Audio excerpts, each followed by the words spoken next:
अस्सलाम वालेकुम student, I hope you all are fine. तो जैसा आप जानते हैं हमने कुछ दिन पहले ही मतलब 2 दिन पहले जो है एक न्यू चैप्टर स्टार्ट किया, दैट्स अ बायोमोलिक्यूल। इस चैप्टर में हमने इसका फर्स्ट पार्ट किया था जिसमें हमने कार्बोहाइड्रेट्स को कंप्लीट किया था, उसकी टाइप्स पढ़ी थी। तो आज जो है हम कुछ मतलब जो है कुछ बेसिक रिएक्शंस और वाटर और उसकी प्रॉपर्टीज़ के बारे में डिस्कस करेंगे। और अगला टॉपिक इंशाल्लाह ऑन प्रोटीन्स पे होगा। तो जो आज की वीडियो है वो हम उसमें जो है अभी जो स्टार्टिंग की वीडियोस हैं उसमें नोट्स प्रोवाइड नहीं करेंगे, बल्कि आखिरी की वीडियो में सब मतलब स्टार्टिंग के पार्ट से लेके एंड तक सबके एक साथ नोट्स जो है डिस्क्रिप्शन में दे देंगे। ओके, तो स्टार्ट करते हैं आज का चैप्टर, आज का टॉपिक। ओके, नो बायोमोलिक्यूल की डेफिनेशन देखते हैं। Biomolecule is organic molecule, organic nature में होंगे। उनको इंक्लूड उनमें कौन कौन से इंक्लूड किए हैं? That's a carbohydrate, protein, lipid and nucleic acid. एक कॉन्जुगेटेड एसिड भी होता है, बट हमें ये चार दिए गए, इन चार को हम डिस्कस करेंगे। तो ये बायोमोलिक्यूल जो है ये कंपोज किससे होंगे?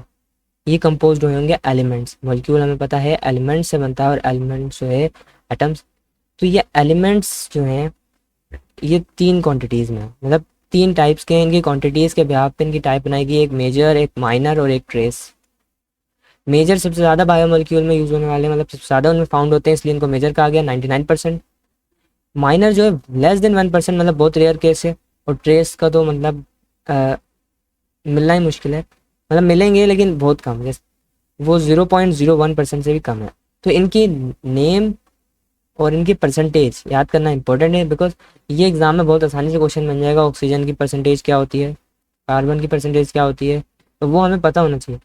तो यहाँ पे बोल रहा है मेजर, मेजर में इसने ऑक्सीजन दिया है, ऑक्सीजन की 65%, carbon carbon 18.5, and hydrogen, hydrogen की जो है 9.5 है, नाइट्रोजन की जो है वो 3.3 है,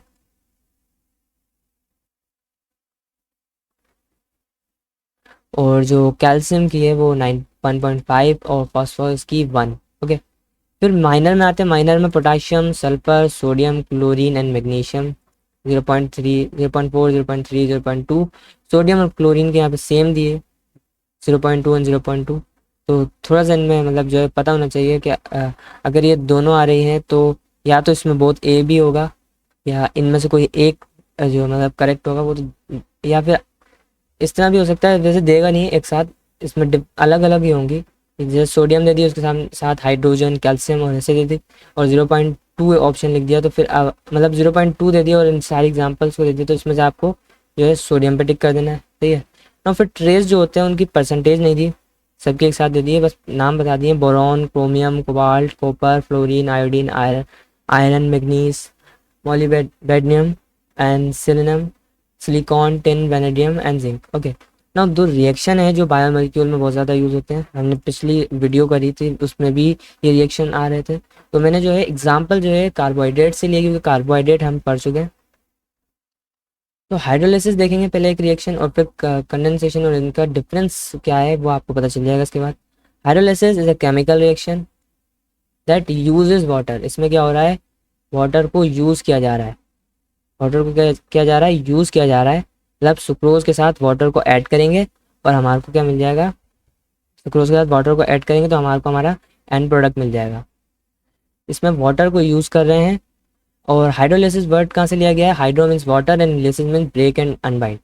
ये हमने सुक्रोज लिया है, सुक्रोज के दरमियान हमें पता है ओ बॉन्ड लगा बना हुआ है, तो इसको सुक्रोज को तोड़ा जाएगा H2O के जरिए। मतलब ये O है तो O के साथ H आके जुड़ जाएगा, मतलब बाइंड कर जाएगा, और ये OH बन जाएगा। और यहाँ पे जो बॉन्ड फ्री हो गया है इधर OH आके बाइंड कर जाएगा। तो ये दो अलग मॉलिक्यूल हो गए, ग्लूकोज एंड फ्रक्टोज। ओके, तो ये सेपरेशन हो गई, पॉलीमर से मोनोमर बन गए, that's hydrolysis.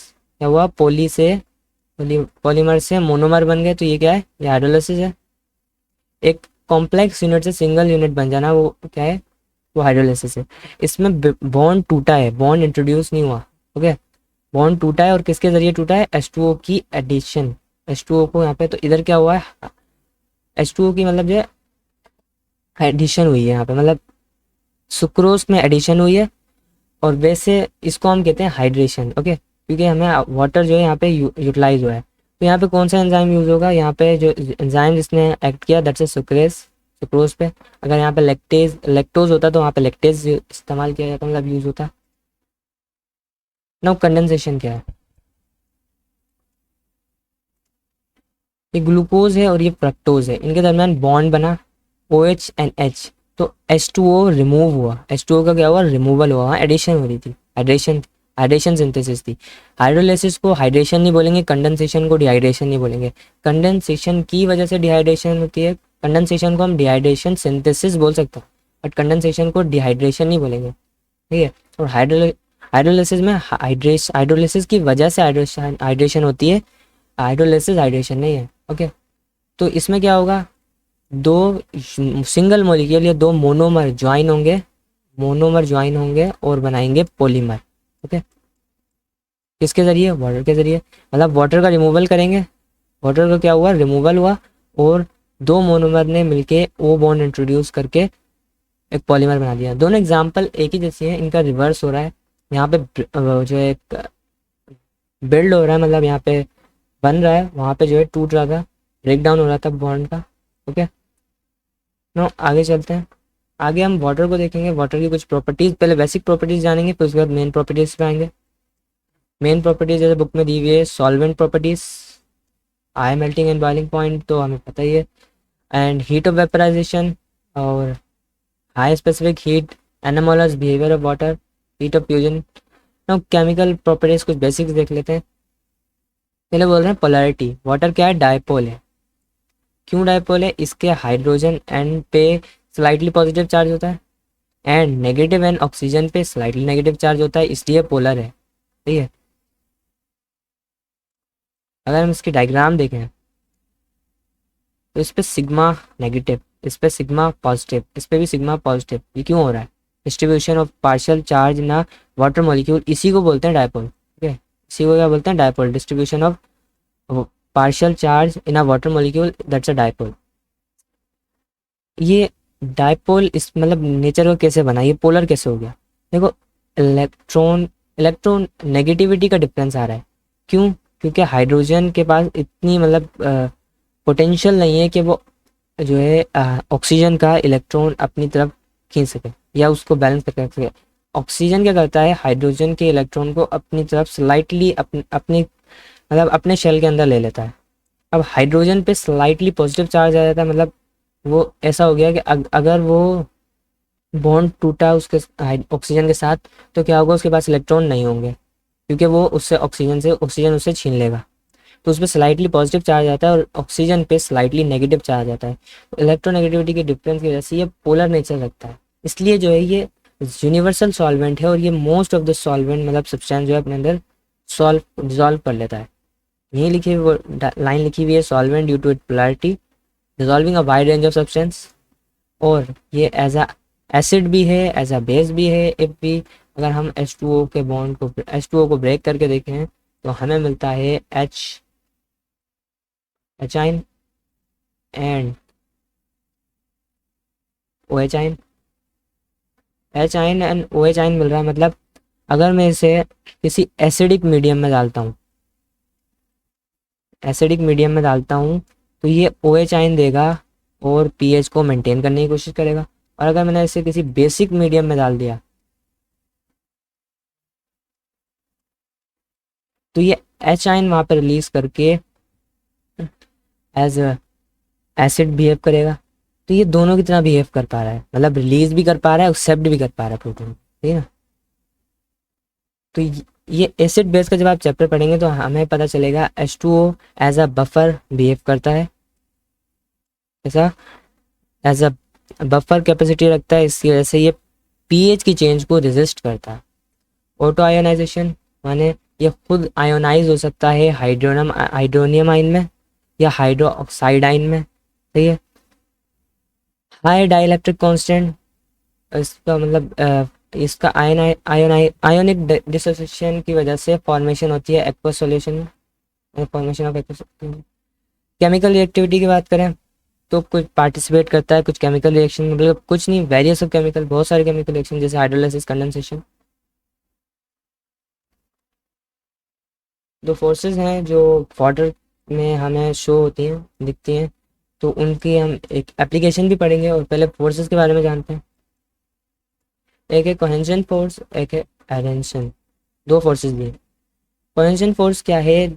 Attraction between molecule of the same substance. Attraction between molecule of same substance.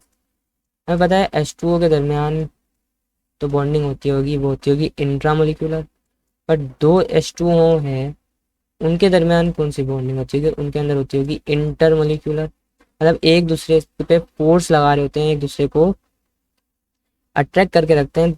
इसलिए तो वाटर को अगर हम, भले वाटर कभी भी गैस की तरह स्प्रेड नहीं होता क्योंकि उसके दरमियान फोर्सेस होती है, इंटरमोलिकुलर अट्रैक्शन होती है, जिसकी वजह से वो थोड़ा एक दूसरे के करीब रहते हैं। तो ये इंटरमोलिकुलर फोर्स उनके दरमियान होती है। इसको हम अब इसकी एग्जांपल ले सकते हैं, फॉर एग्जाम्पल वैंडरवाल फोर्स या हाइड्रोजन बॉन्डिंग जो इनके दरमियान हो रही है, जिसकी वजह से ये सेम सब्सटेंस ऑफ मॉलिक्यूल क्या कर रहे हैं, एक दूसरे को अट्रैक्ट कर रहे हैं। इसी की वजह से फॉर्मेशन होता है वाटर ड्रॉपलेट का। ठीक है, अगर हम किसी सॉलिड पे वाटर को अगर हम मतलब गिराएं वाटर को, तो वाटर जो है सेपरेट नहीं हो जाएगा कि वाटर मॉलिक्यूल सेपरेट हो गए, ऐसे नहीं होगा। वाटर मॉलिक्यूल जो है वहीं वाटर का एक ड्रॉपलेट बन जाएगा उस सॉलिड पे। मतलब वो एक दूसरे से फोर्स बना के उस उधर ही मतलब सेटल हो गए। जहाँ तक वो मतलब मूव कर सकते थे वो मूव करे, लेकिन उसके बाद जो है मतलब उन्होंने बॉन्डिंग नहीं तोड़ी। तो उनके दरमियान बॉन्ड कैसे तोड़ सकते हैं? इनके दरमियान हम बॉन्ड जब तोड़ेंगे अगर हम इनको हीट दें, जैसे एवापोरेशन, बॉइलिंग। ठीक है। now एडेंशन फोर्स क्या होती है? वो फोर्स ऑफ अट्रैक्शन है जो डिफरेंट मॉलिक्यूल के दरमियान है। फॉर एग्जांपल वाट प्लांट की एग्जांपल लेता हूँ। प्लांट में वाटर मूव करता है अपवर्ड बाय केपलर रिएक्शन। तो कभी भी वाटर बैकवर्ड मतलब डायरेक्शन में क्यों नहीं आता, अपवर्ड कैसे जाता रहता है?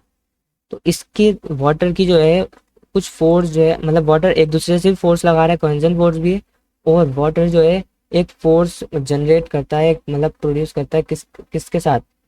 वॉल ऑफ प्लांट के साथ, मतलब प्लांट की जो मतलब स्टेम है, रूट है, उसके साथ, जिसकी वजह से ये जो है ईजिली मूव कर पाता है अपवर्ड डायरेक्शन में। ये एक इंट्रामोलिकुलर अट्रैक्शन हो सकती है, इलेक्ट्रोस्टैटिक अट्रैक्शन। और इसमें जो है spreading of a liquid on a solid surface tension is due to एडेंशन।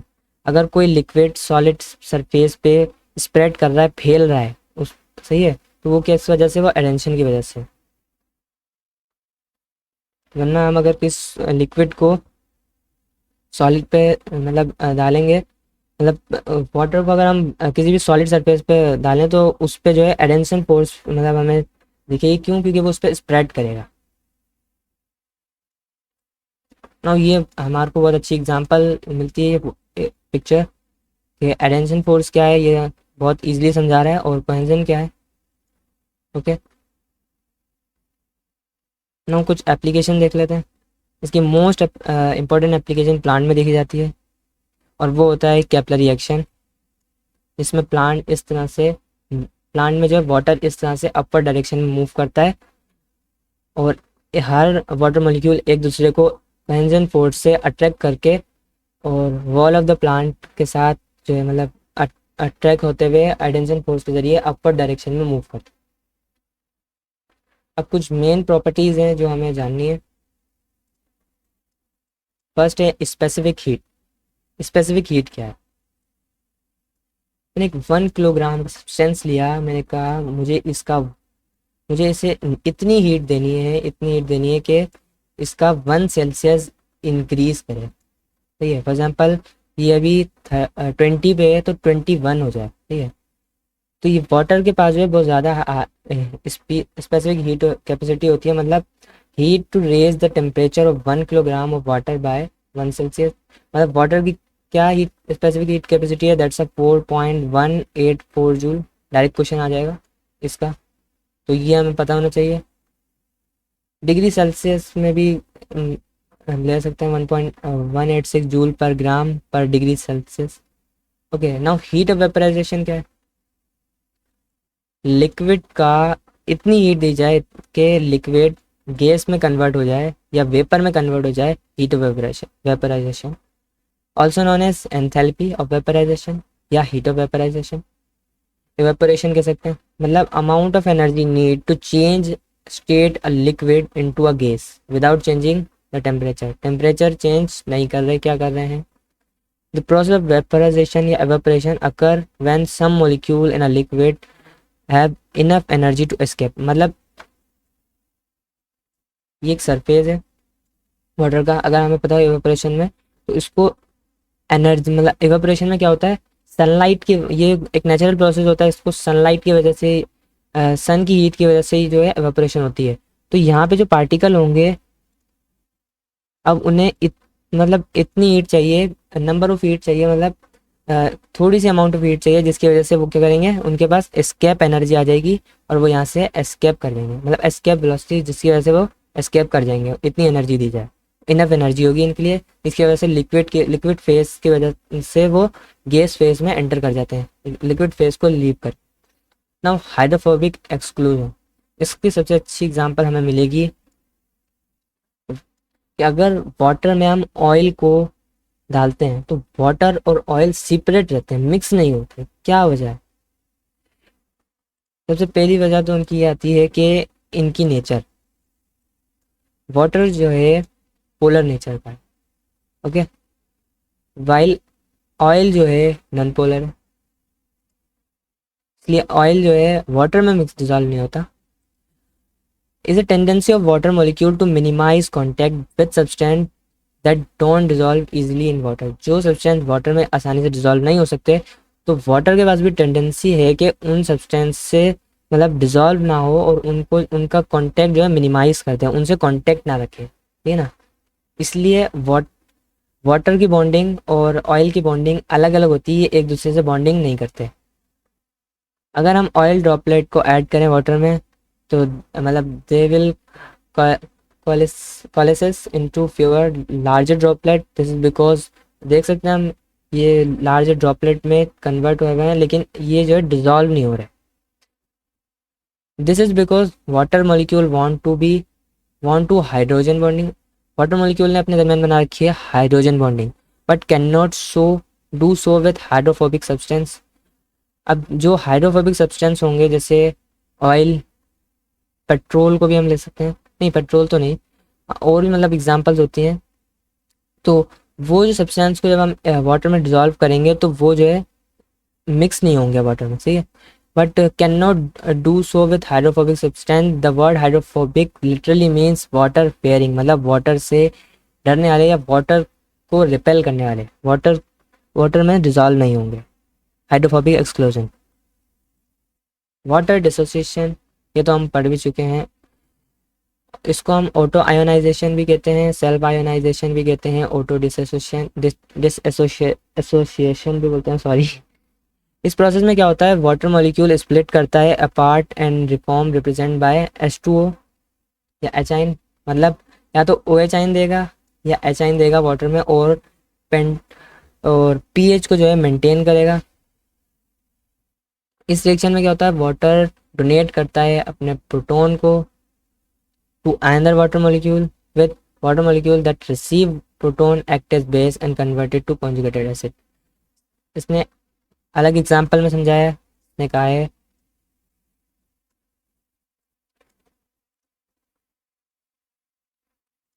For example, अगर H2O ब्रेक होगा तो एचाइन भी देगा और OH आयन भी देगा, ओके। अभी कहता है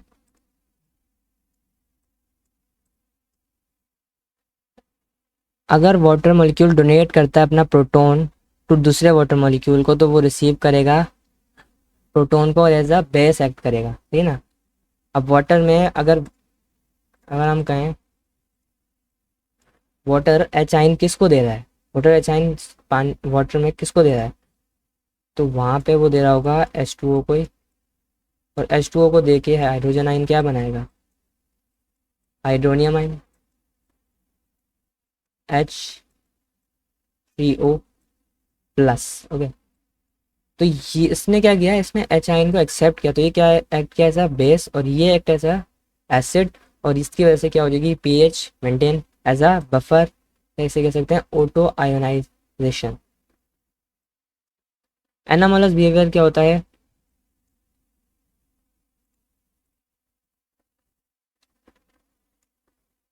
एग्जाम्पल ये है वाटर।